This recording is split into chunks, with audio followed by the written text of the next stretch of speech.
México está de luto, hemos llegado a los 169.200 muertos en lo que va de esta administración.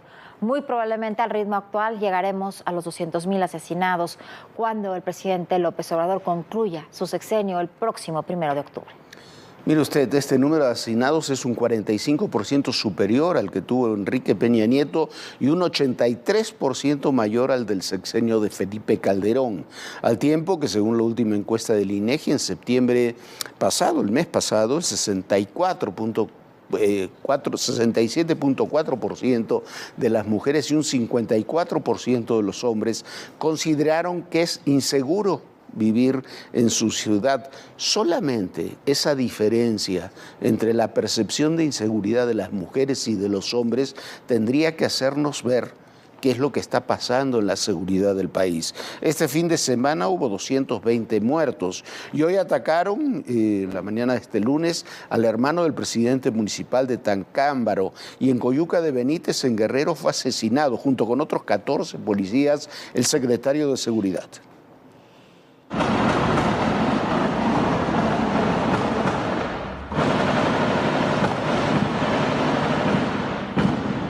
Hombres armados atacaron la mañana de este lunes al hermano del presidente municipal de Tacámbaro, Michoacán, Artemio Morilla Sánchez. 5 personas murieron, entre ellas la empleada de un restaurante y un elemento de la policía municipal. El hermano del alcalde y 2 uniformados resultaron lesionados. De acuerdo con medios locales, entre las víctimas se encontraría una madre buscadora. Según la información, su hijo Diego Yair, de 16 años, fue reportado como desaparecido el 1 de septiembre. Días después, habría sido amenazada por un grupo del crimen organizado.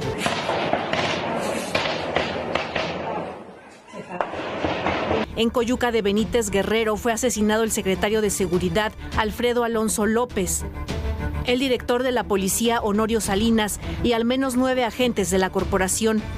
De acuerdo con los reportes, fueron emboscados en la carretera Acapulco-Zihuatanejo, en la comunidad El Papayo. Viajaban en 2 patrullas cuando fueron emboscados por integrantes de un grupo delictivo, quienes los interceptaron, sometieron y asesinaron. El fin de semana, en León, Guanajuato, el empresario Rodolfo Vera Hernández, hermano del regidor panista Guadalupe Vera, fue asesinado en la colonia Los Paraísos. Los reportes indican que hombres armados llegaron a una vivienda de la calle Los Paraísos y les dispararon en al menos 8 ocasiones. La mañana de este lunes, el presidente López Obrador indicó que 4 estados registraron el 38% de los asesinatos del fin de semana, que sumaron 220 del viernes 20 de octubre al domingo 22. La lista la encabezaron Guanajuato y Michoacán con 25 asesinatos, seguidos del Estado de México con 18 y Morelos con 15. De acuerdo con las estadísticas presentadas por el gobierno federal, que provienen de las carpetas de investigación de cada uno de los estados, hasta el domingo 22 de octubre se registran 1.501 asesinatos, un promedio de 68.2 homicidios dolosos al día. El reporte de la agencia T-Research, que basa su análisis en el registro de homicidios dolosos de la Secretaría de Seguridad y Protección Ciudadana, del 1 de diciembre de 2018 al 22 de octubre de 2023, se registran 169.199 homicidios dolosos en México.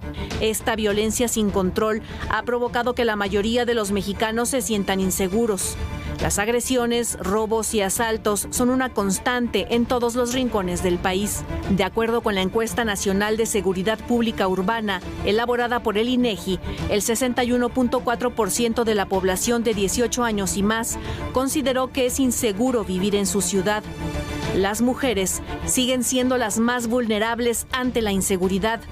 De acuerdo con el INEGI, la percepción entre ellas fue de 67% contra 54% de los hombres. En cuanto a la expectativa para los siguientes meses, el panorama no es alentador. El 34% consideró que de aquí a un año, la situación por la delincuencia e inseguridad en su ciudad seguirá igual de mal. Sin embargo, el 24% considera que la situación empeorará. Para ADN 40, Fuerza Informativa Azteca.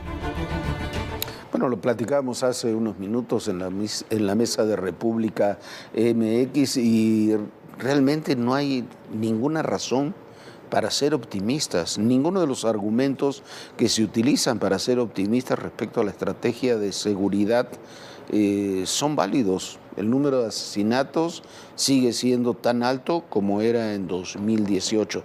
¿Recuerdan que dijeron que en 100 días? Yo recuerdo que Alfonso Durazo me lo dijo en una entrevista, lo vamos a buscar, a ver si lo ponemos, que en 100 días iban a tener solucionado el tema de seguridad, que iba a haber resultados. Después dijeron en 6 meses. Bueno, han pasado más de 5 años, estamos llegando, a los 5 años y las cifras siguen igual que las que teníamos en el 18. En algunos casos han empeorado, hay unas muy pocas que han mejorado, como es la cifra de secuestros, pero a esa cifra de asesinatos hay que sumarle, como decíamos, la de las desapariciones, y a eso hay que sumarle la percepción de inseguridad que tiene la gente. La gente sigue sintiéndose insegura. Se habla de que hoy, por ejemplo, se decía que son 4 estados los que concentran la violencia. Después son esos 4, hay ocasiones que son otros 6. Y es verdad, quizás hay 10, 15 estados donde se concentra la violencia en el país. Pero es ese tercio del territorio nacional que decían en el Comando Norte de los Estados Unidos que no está bajo control de las autoridades mexicanas. Bueno, Jorge, y hay un tema que es gravísimo y estábamos dando unas cifras estratosféricas de las personas que han fallecido en este sexenio. Bueno, ahí en esa cifra no se está tomando en cuenta los 45,000 desaparecidos, que bueno, sin duda muchos de ellos y desgraciadamente han fallecido. No hay ni siquiera un responsable en la Comisión Nacional de Búsqueda, que depende de la Secretaría de Gobernación, porque en ese cargo estaba Alejandro Encinas, que dejó ya el cargo y se sumó a la campaña. Durante estos 5 años, ni siquiera el presidente López Obrador se ha reunido con las madres buscadoras. Y siguen apareciendo fosas comunes, áreas e instalaciones donde se incineran clandestinamente cuerpos y ninguno de ellos ingresa oficialmente a la lista de las víctimas de asesinatos del sexenio.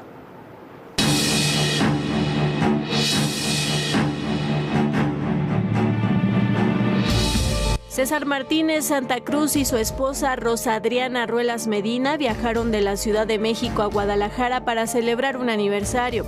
Iban acompañados de su sobrina Erika Yasmín Rosales Martínez. Cuando circulaban entre Ocotlán y La Barca, llamaron a sus familiares. La última llamada que hicieron fue a las 6:30 de la tarde. Pero ya, la verdad, ya se escuchaban muy mal, las 2 mujeres se escuchaban ya muy mal y nada más lo único que comentaron fue que los iba siguiendo una patrulla. Ha pasado casi un mes desde esa llamada y nada se sabe de ellos. Son parte de los más de 9,400 desaparecidos en lo que va del año y de los 45,000 que se registran desde 2018, según datos del Registro Nacional de Personas Desaparecidas y No Localizadas, retomados por la agencia T-Research. El Comité Internacional de Derechos Humanos emitió un informe sobre las solicitudes de acción urgente en el que reveló que México es el país que encabeza la lista a nivel mundial de peticiones para la búsqueda de personas desaparecidas. Al problema se sumó la renuncia de Carla Quintana el 23 de agosto de la Comisión Nacional de Búsqueda de Personas. Su dimisión ocurrió en el marco del nuevo censo instruido por el gobierno federal para cotejar las cifras del Registro Nacional de Personas Desaparecidas y No Localizadas, que a decir del presidente López Obrador tiene una cifra más alta de la real. Tuvieron que pasar 2 meses para designar a una nueva titular.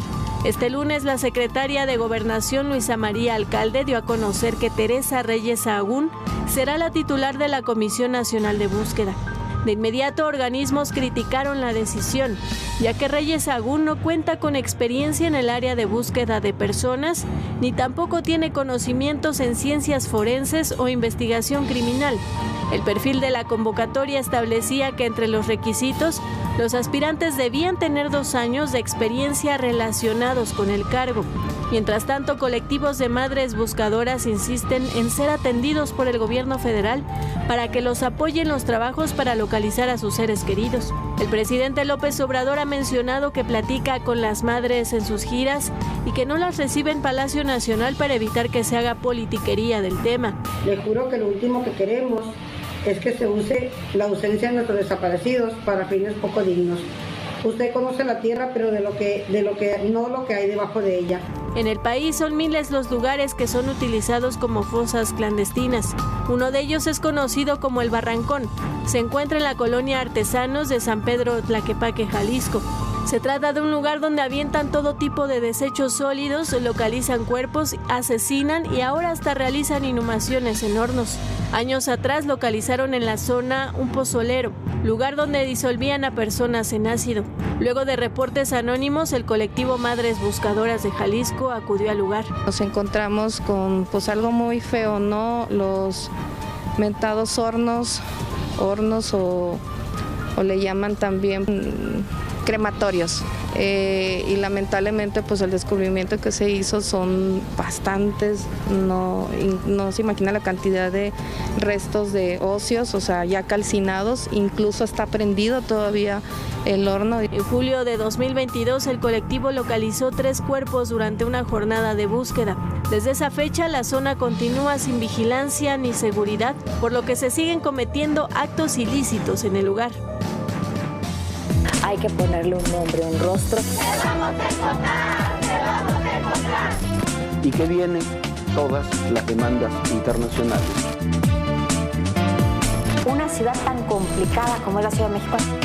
Ya llegamos a Aguililla, esta ciudad, la entrada a la Tierra Caliente.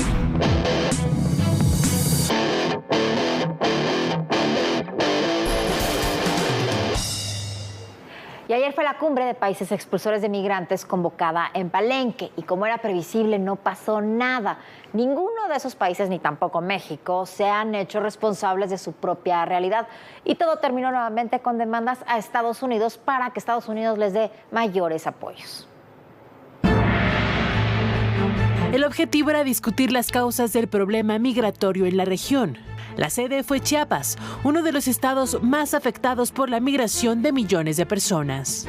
En el encuentro Palenque por una vecindad fraterna y con bienestar, participaron presidentes, cancilleres y representantes de gobierno de América Latina y el Caribe. Todos coincidieron en la necesidad imperante de regular la migración con un enfoque en derechos humanos. Pero a decir de organizaciones y especialistas, los resultados dejaron bastante que desear. No hay acuerdos en concreto y nadie aceptó su responsabilidad en el tema. Fue una reunión a la que asistieron representantes de países, la mayoría cuestionados por diversas violaciones, pero todos tienen un signo en común. Son naciones expulsores de migrantes que no otorgan a sus ciudadanos las condiciones mínimas para vivir con libertad y con cierta prosperidad. Uno de estos países es Cuba, un régimen que no ha podido establecer mínimas cadenas productivas para sustentar la alimentación de su población, para darle un trabajo remunerado o establecer inversiones productivas debido a las carencias. Es el mayor fracaso económico de lo que fue el sistema socialista, que se mantiene por la cerrazón del régimen, heredado por los burócratas de la revolución. En el caso de Venezuela, Nicolás Maduro siguió en el proceso que inició Hugo Chávez. Ha logrado convertir al país más rico de América Latina en uno de los más pobres. Más de 7 millones de venezolanos han dejado su país desde la llegada de Chávez y Maduro al poder. No tenemos educación. Muchos venezolanos que están aquí están conscientes de eso. Que nos ganamos, dicen ellos, un salario digno. ¿Cuál salario digno si no te alcanza el salario de tu mes, te alcanza para un cartón de huevos? Otro asistente fue a Haití. El Estado no existe. La capital, Puerto Príncipe, está tomada por bandas criminales que imponen sus condiciones. Haití fue el primer país que se independizó de América y hoy es el más pobre del continente. Por necesidad, por las violencias, por los secuestros, por la maldad, por hambre, por todo. No vino a la cumbre Daniel Ortega, un dictador que además de no otorgar a su gente las condiciones de vida mínimas, ha tomado como norma expulsar a sus opositores. Ecuador está asolado por los cárteles de la droga. En Colombia, un país rico y con enormes posibilidades, la política, el narcotráfico, la inseguridad son un freno constante. Pero también hubo otra cumbre, bautizada por migrantes como la de la vergüenza. Se llevó a cabo en Tapachula, lugar en donde todos los días se concentran miles de personas, la mayoría de Venezuela, Cuba, Haití, Nicaragua, Honduras y Guatemala. Como protesta quemaron las piñatas de los dictadores Nicolás Maduro, Miguel Díaz-Canel y Daniel Ortega, a quienes responsabilizaron de la situación que vive la región. Bueno, después de la situación que viven estos países, de la miseria que han creado sus propios gobiernos, Lo único que salió de esta cumbre era lo que le podríamos haber dicho mucho tiempo atrás. Un reclamo a Estados Unidos para que les dé mayores apoyos. Perdón, el problema de Cuba no es la falta de apoyos o no, que no los tiene de Estados Unidos. El problema de Venezuela tampoco, de Nicaragua, de Haití. Problemas son sus regímenes internos. No es ni siquiera un tema de gobiernos socialistas o no socialistas. Vietnam, China u otros gobiernos no dejan de ser gobiernos económicamente prósperos. Estos son unos fracasos políticos, económicos y sociales. Países como Venezuela, donde prácticamente un 4% de su población se ha ido y era, insisto, el país más rico per cápita de América Latina.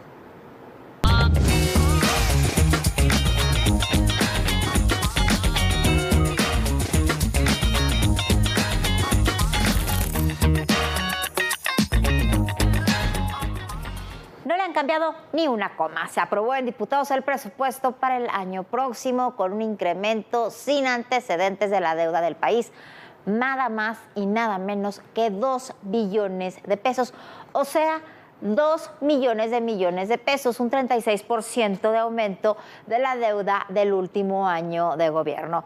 Un verdadero año de Hidalgo. Próxima estación, Hidalgo. Correspondencia con línea 3, direcciones Indios Verdes, Universidad. ¿Qué vas a hacer con tantito? Péjele a quien le peje. A nuestro país lo hemos estado cambiando a través de grandes proyectos.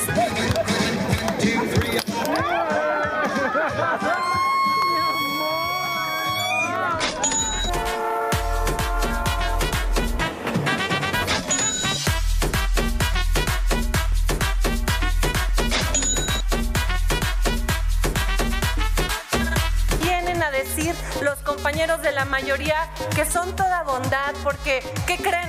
Nos los vamos a fregar solamente, pero con poquito. ¿Qué? Descaro. Se están gastando lo que no tienen, hipotecando el futuro del país. Les reitero lo que ayer les dije, no tienen llenadera. Seguramente aquí deberá de venir medicinas para todas y todos quienes lo necesitan. ¡Ah, caray! ¡No!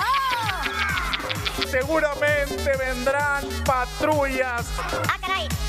¡No! ¡Se acabó ahora! ¡Me lo robaron, Germain, todo!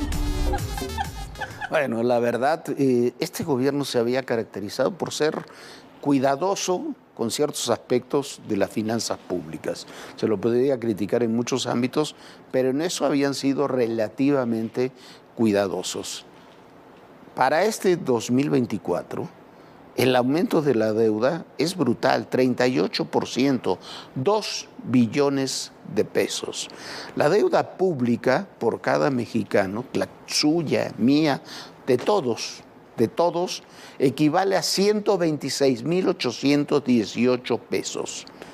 Equivale a comprar, por ejemplo, cada uno 4 iPhones de última generación, los de mayor capacidad, si usted lo quiere hablar así. 97,192 pesos son por endeudamiento interno. 29,000 pesos de cada uno de nosotros, deuda contratada en el extranjero. Súmele usted todo eso, si usted es de los que pagamos impuestos, lo que paga usted en impuestos. La deuda pública para el 24, el aumento, implicará 14,000 pesos más por cada ciudadano, no por cada ciudadano, por cada mexicano para este año. Eso incluye desde los recién nacidos hasta los adultos mayores. En 2019, esa deuda fue de 109,000 pesos, en 2020 de 115,000 pesos, un poco más, en 2021 de 119,000, en 2022 se mantuvo prácticamente igual, en 2023 también, y tendrá un salto brutal ahora para el 2024, 38% más. ¿En qué diablos van a gastar tanto dinero? Pues bueno, el Tren Maya, que estaba presupuestado en el año 2019 en 156,000 millones de pesos, tendrá para el 2024 515.762 millones, 3 veces más lo que se presupuestó originalmente. Para 2024 se pidieron 120.000 millones para supuestamente terminar la obra. Va a costar unos 25.000 millones de dólares, más o menos lo mismo que va a costar la refinería de Dos Bocas. Tenía un presupuesto inicial que todo mundo dijo que no iba a alcanzar, de 47.000 millones de pesos. El actual supera 153.000. Y por supuesto, la refinería no funciona. Va a costar finalmente también, porque no están los números, no se han dado a conocer del todo, entre 20 y 25.000 millones de dólares. Vamos a ver cuando empiece a trabajar, porque todavía no trabaja, ni el Tren Maya tampoco está terminado. La deuda existente del aeropuerto que no se construyó en Texcoco asciende a el que no se construyó. Vamos a pagar todavía 465.000 millones de pesos más intereses. Para el AIFRA hay una cifra oficial por el costo del rediseño aéreo y la cuenta pública del 2019 indica que fueron 100.000 millones de pesos de reconstrucción del aeropuerto militar y la construcción civil. Se estima que hoy llegará aproximadamente a 4.200 millones de dólares. 23 millones de pesos es lo que cuesta su mantenimiento al mes, más lo que se acumule. No es lo que cuesta el mantenimiento, es el financiamiento que el gobierno le da a un aeropuerto que todavía no funciona y que se ve muy difícil que pueda ser autosustentable.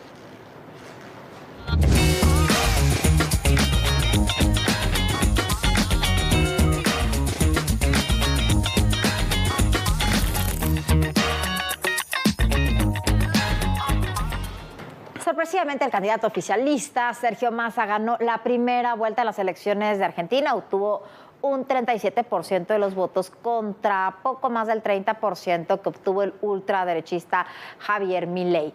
Se enfrentan en una segunda vuelta. Esto ya será el próximo 19 de noviembre. Este es un trabajo de Gonzalo Báñez Villar, Voz de América, que nos habla directamente desde Buenos Aires. Sorpresa en las elecciones presidenciales de la Argentina.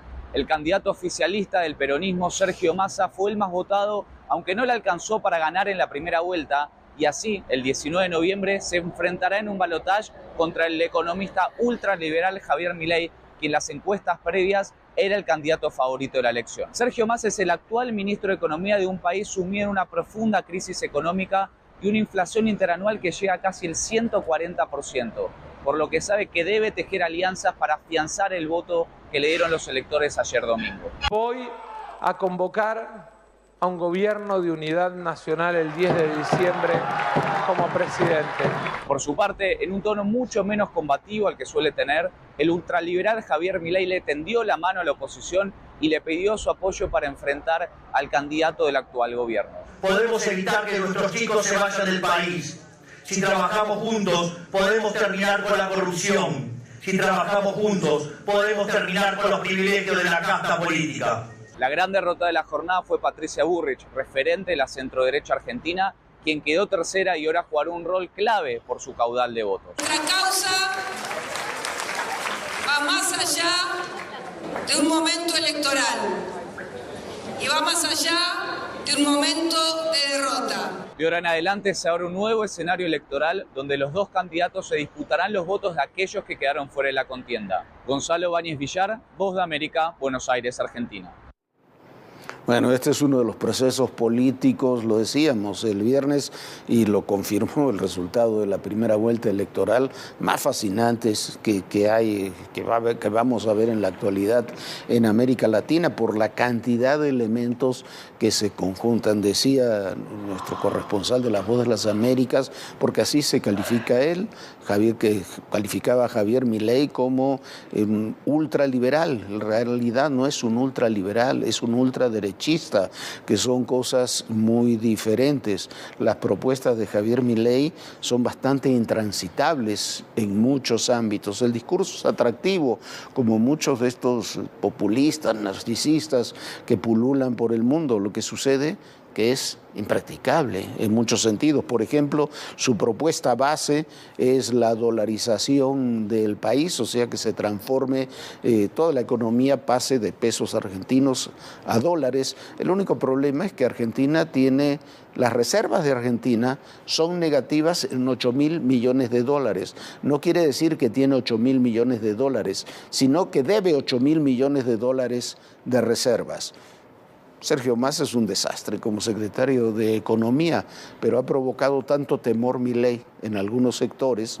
Milei, por ejemplo, niega a las víctimas de la dictadura, es como negar el Holocausto en la Segunda Guerra Mundial, y provocó tanto temor que tuvo mucho más votos de los que pensaban. Ya iremos analizando esto de aquí al 19 de noviembre, cuando será la segunda vuelta electoral, un proceso electoral, como decíamos, en muchos sentidos, Viviana, fascinante. Jorge, sí, por supuesto, es un proceso fascinante, pero también es un proceso en donde estamos viendo una polarización, donde el péndulo se va completamente al otro lado, con la aparición de personajes como vemos a Milei. Milei ha sido comparado incluso con Bolsonaro, con Donald Trump, pero aún más radical. Veremos qué pasa en Argentina el próximo 19 de noviembre. Sin lugar a dudas, los equilibrios en América Latina podrían cambiar la balanza. Lo invitamos a que se una a nuestras redes sociales, consulte los contenidos de Todo Personal en nuestro canal de YouTube, ADN 40. Es muy fácil, escanea el símbolo QR que aparece en pantalla y ahí puede ver todos estos reportajes y más. Descanse, sueñe bonito, y mañana, por supuesto, tenemos una cita muy puntual aquí a las 11 de la noche. Bonita noche, Jorge. Bonita noche, Viviana, y le voy adelantando. El próximo sábado a las 9 de la noche le tendremos un documental, Cienfuegos habla el general. Es una larga entrevista, un reportaje, una entrevista que hemos realizado con el general Salvador Cienfuegos, el ex secretario de la Defensa Nacional, precisamente sobre lo que ocurrió hace 3 años. Su detención, sus acusaciones en Estados Unidos, su proceso de liberación, su pasado, su presente, su futuro. Y recuerden, será el sábado, 9 de la noche. Y recuerden, el poder y en la política, todo, pero absolutamente todo, es personal. Gracias.